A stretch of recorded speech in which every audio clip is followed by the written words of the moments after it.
شینواري سپیکس نه راځه چې لوبغاړو ته یم چې د کلیل کلندر او شیر علي او ګلبالي او دغه خلکو سره مه ګرځئ که نه هغه هم دې د وجې چې دا ګوره دغسې ستاسې په صحبت باندې اثر کوي چې دا به اوس کوم کلندر دته دا مشوره ورکړي چې د آی پی ایل په اړه ته مینهوالو ته ایکسپلینیشن ورکړه او څوک خفه دي زړه دې وچوي چې څوک خفه دي آی پی ایل دی هندوستان لیګ دی نو بادي کیرز د دنیا ټاپ کسان ګوره میچل سټارک 2015 نه وروسته هیڅ آی پی ایل نو لوبولی تر تیر کال یا بل کاله پورې خو چې راغی 2.9 میلیون ډالر باندې خرج شو ولې کوالټي ده ته ستا رنزونه څونه مهم دي څومره امپیکټفل رنزونه دي وروره چې وانخیستې اټس ناټ اینډ اف د ورلډ سره ایکسپلینیشن مو ورکوه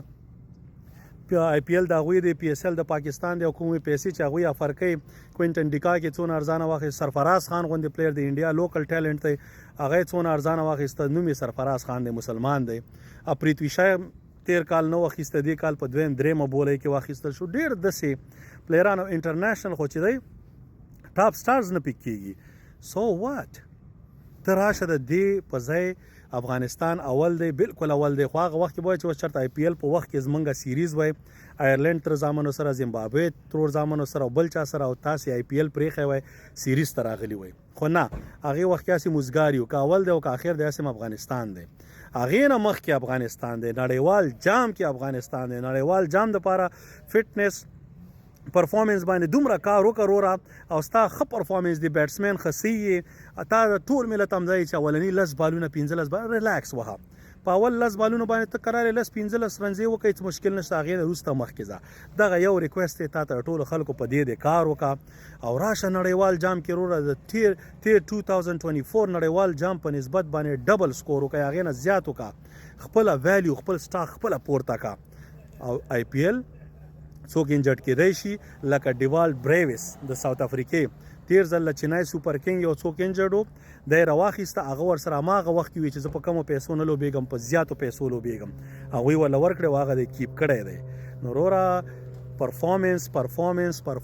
او فټنس چې دی هغه ستا ماشاءالله ښه دی خو پرفارمنس سره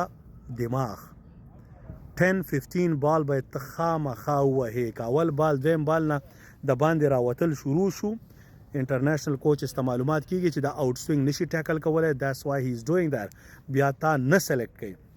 او چې تا سلیکټ نه کړي نو وروره آی پی ایل نه ووتې همداسې پسې بیا بل لیګ نه وځې بل لیګ نه ټول لیګونه نه وځې د افغانستان پلیرانو دپاره لیګونه ډېر مهم دي هغه ځکه چې دغې لیګونو کې موږ سره دا موقعي چې موږ 85-90-95 مایلز پر آور بالران زموږ بیټسمینان ټیسټ کړي او په هغې باندې باونسر ولوبئ مختلف شاټونه چې ستاسې گیم ښه شي مګر آی پی ایل سره ستاسې گیم هغسې ښه نه شو تاسې خو آی پی ایل 2 کال لوبولی او نور هغې نه وروسته هم چې د دې مطلب دا دی چې پروفیشنلی په ځان باندې کار وکړه انشاءالله نړیوال جام ټارګټ کا اول افغانستان او سم سکور وکړه ګډ